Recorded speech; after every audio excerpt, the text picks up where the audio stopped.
Good evening. I'm Haylee Ficuciello with your Englebrook Independent News Federal Crime Report, bringing you the latest major federal cases unfolding in the nation's capital.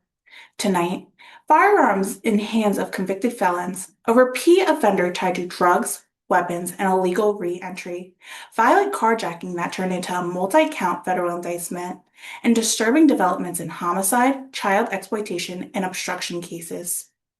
We begin with sentencing inside U.S. District Court.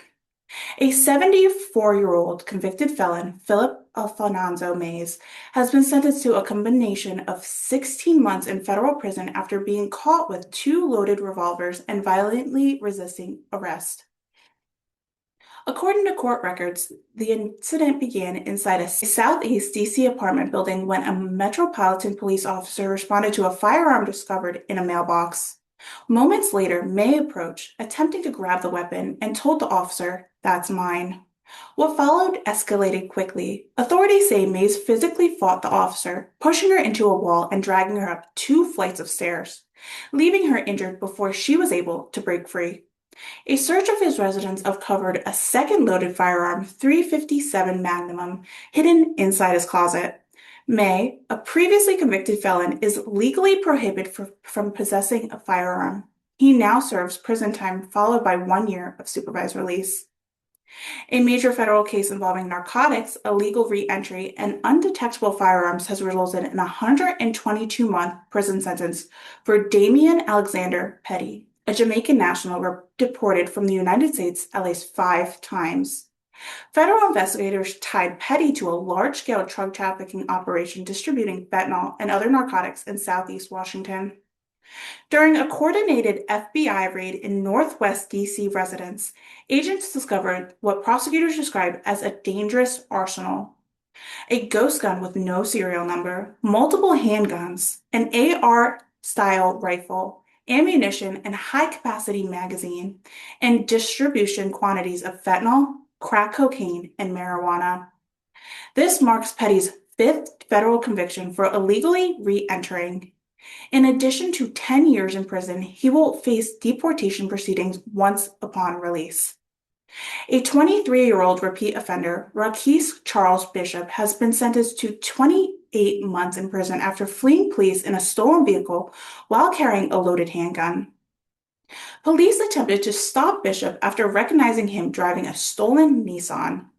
Instead, he sped off, jumped a curb, and abandoned the vehicle before attempting to flee on foot. Officers say Bishop was clutching his waistband and even after handcuffed, attempted to conceal the weapon. Authorities recovered a loaded Glock .40 caliber pistol from his pant leg.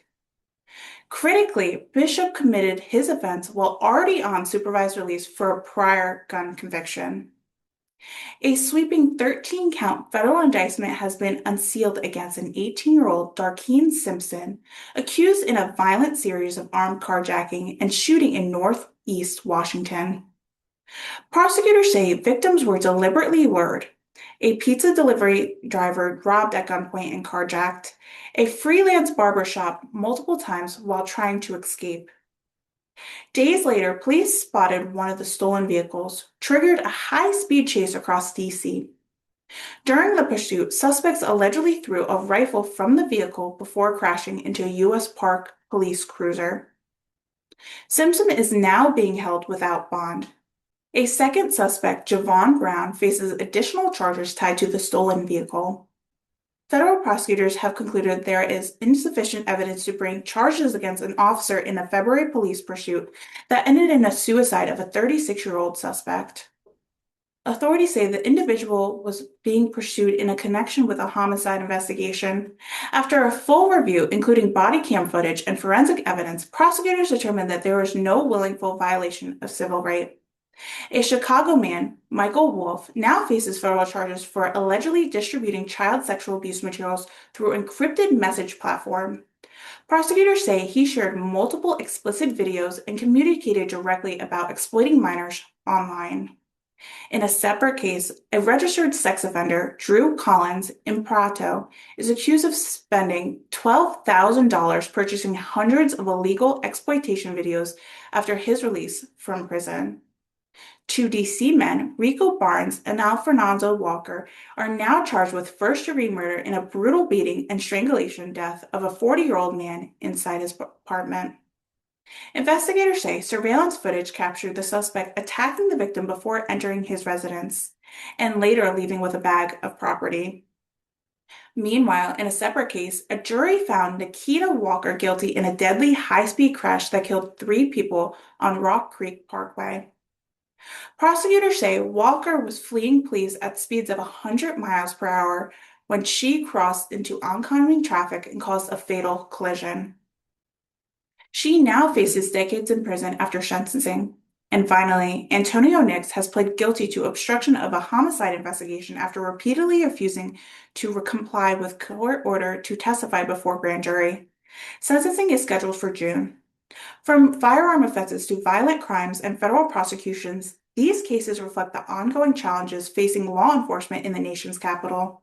For Englebrook Independent News, I'm Haylee Ficuciello. Stay informed, stay safe. Good night.